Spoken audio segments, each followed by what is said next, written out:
Climbing into his backyard jacuzzi that overlooked the Santa Monica Mountains, Matthew Perry uttered the 7 words that would ultimately lead to his death. "Shoot me up with a big one."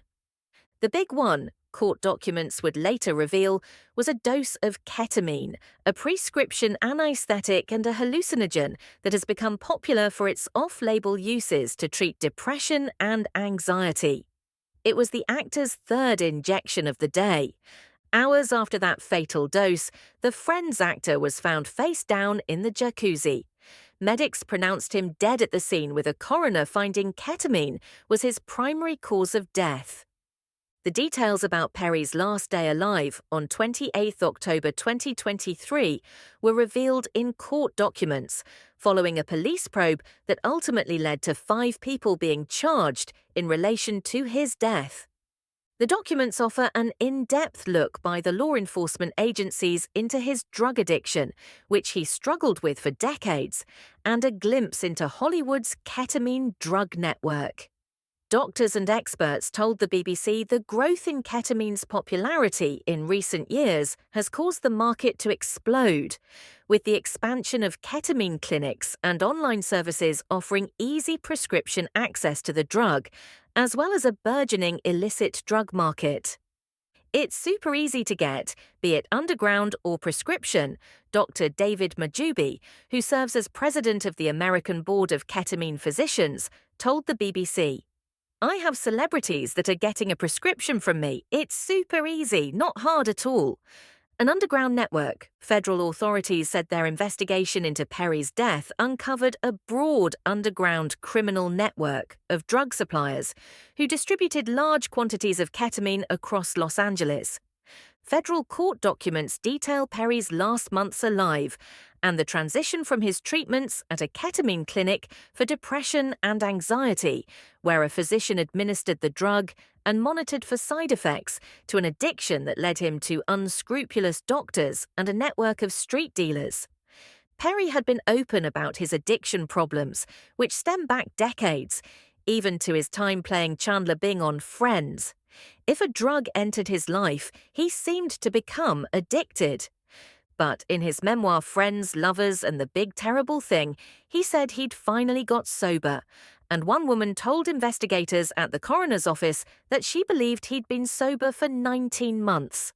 Somewhere in that time, he started receiving ketamine infusion therapy. Experts say Perry's history of addiction helped lead him to quickly become hooked on the drug. The federal investigation found that over a nearly 2-month span before his death, Perry purchased dozens of vials of ketamine for thousands of dollars. Over the 3 days before his death, his assistant injected him at least 6 times a day with ketamine shots. 5 people were arrested in the probe, 3 of whom already pleaded guilty in the conspiracy. In total, the group faces 23 counts in Perry's death. Kenneth Iwamasa, Perry's live-in personal assistant, pleaded guilty to 1 count of conspiracy to distribute ketamine causing death. He admitted to helping Perry find ketamine and repeatedly injecting him with the drug, including the dose that killed him. Dr. Salvador Plasencia, a physician accused of supplying Perry with large quantities of ketamine, injecting him on multiple occasions, including in a public parking lot, and teaching his assistant how to inject him with doses. He has pleaded not guilty to all charges against him arising out of Perry's death. Dr. Mark Chavez, a physician who pleaded guilty to 1 count of conspiracy to distribute ketamine. He admitted to selling ketamine to Dr. Plasencia, including drugs he had diverted from a ketamine clinic. Jasveen Sankar, described by law enforcement as the ketamine queen, an alleged street dealer who court documents say was known to work with celebrities and high-end clients. She is accused of supplying the drugs that ultimately killed Perry. Authorities raided her home and discovered what they called a drug-selling emporium, with dozens of ketamine vials and thousands of pills. She has pleaded not guilty to all charges against her, including conspiracy to distribute ketamine and distribution of ketamine resulting in death. Eric Fleming, a middleman who authorities say got drugs from Ms. Sanger and distributed them to Perry and his assistant. He pleaded guilty to 1 count of conspiracy to distribute ketamine and 1 count of distribution of ketamine resulting in death. Yes, men. Numerous doctors and experts who spoke to the BBC for this story spoke about the toxic relationship between celebrity and medicine.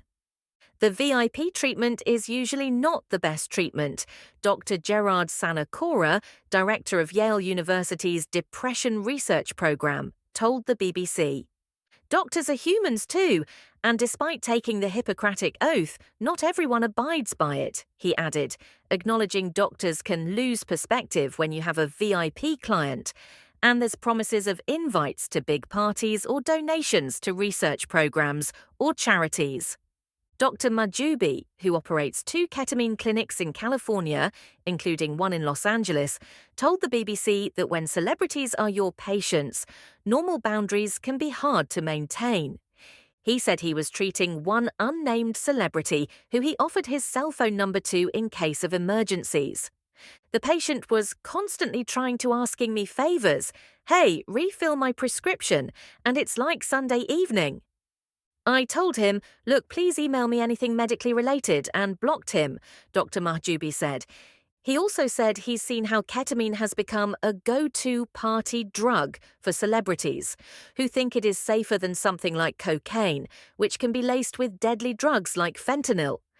Another Los Angeles area doctor, who operates several pain management centers, another condition ketamine is marketed to, called the spread of ketamine treatments the new Wild West. He spoke to the BBC on the condition of anonymity to candidly discuss ketamine's popularity, detailing the nuanced relationships he's witnessed between doctors and some celebrities. Everyone wants to be a doctor to the stars here, the doctor explained. Some will go so far as offering free treatments or closing down their clinic or office for private access, all with the hope the celebrity patient will post about their treatment on social media. There are celebrities who are passed around from doctor to doctor and they are fought over, the doctor added, calling it both a weird relationship and troubling business model. A lot of these stars are used to being told yes, he said. If you don't, they'll just go to someone else who will give them what they want. Being surrounded by yes men can have life-changing ramifications, said Garrett Brockman, the executive director of the Alta Centers, a rehabilitation and detox treatment center in Hollywood. About 20 to 30% of patients work in the film industry. He said he's seen an uptick in ketamine addiction, but it's not outpacing commonly abused substances like alcohol, cocaine, and opioids.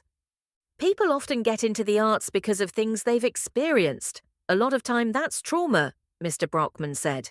When you add in Los Angeles' fairly normalized drug culture and celebrity access, it's the perfect recipe for addiction, he said. The start of a new prescription epidemic? A simple Google search for ketamine prescription reveals a handful of advertisements for online companies touting the benefits of psychedelic therapy to treat illnesses from depression and anxiety to Lyme disease and chronic pain, some offering a subscription for just $100 a month to get the drug. One problem, the drug isn't approved to treat those conditions. The U.S. Food and Drug Administration, the regulatory agency responsible for approving drugs and ensuring they're safe, work and labeled properly, has only approved ketamine for general anesthesia used under the care of a physician. In 2019, the FDA approved a nasal spray drug that is made from ketamine and okayed its use to treat depression, so long as the drug is coupled with additional therapy and administered under the direct supervision of a doctor. The doctor must also monitor the patient for 2 hours after the dose has been taken for potential side effects, which include hallucination, feeling disconnected from reality, and increased blood pressure. But these online clinics have exploited a grey area in the regulations to market off-label ketamine prescriptions directly to consumers, experts say. While FDA advertising regulations restrict pharmaceutical companies that manufacture, distribute, or pack, they do not restrict new startups like online wellness clinics. It's a very tricky thing. It's a loophole almost, Dr. Sanakora told the BBC.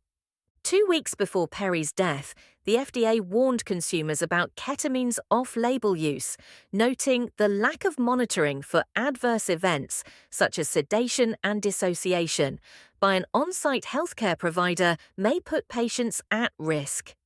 Doctors and experts say the market seemed to boom during the pandemic when online telehealth services, clinics, and at-home care proliferated. The pain management doctor, who had spoken to the BBC on condition of anonymity, said some of these companies are structured in ways that don't want people to get better, but rather to keep them on prescription subscriptions that keep money pouring in. It's gotten out of hand, he said. Dr. Sanakora, who has studied and researched how ketamine can be used to treat depression, said there is a lot of evidence of the drug's efficacy.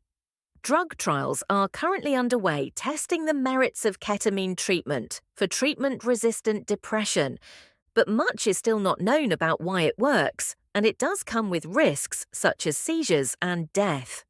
Dr. Sanakora said it's unclear whether overdoses have increased because the federal government does not track ketamine-related deaths, which it does for cocaine, heroin, and opioid overdose. Sometimes the drug is not even tested for during autopsies. There's a lot we really don't know, he said. The DEA's chief Anne Milgram said the agency is targeting doctors who are overprescribing these drugs or prescribing it when it is not necessary. Speaking with CBS News, the BBC's US news partner, she compared ketamine and its use in the Perry case with the start of the opioid epidemic in the US.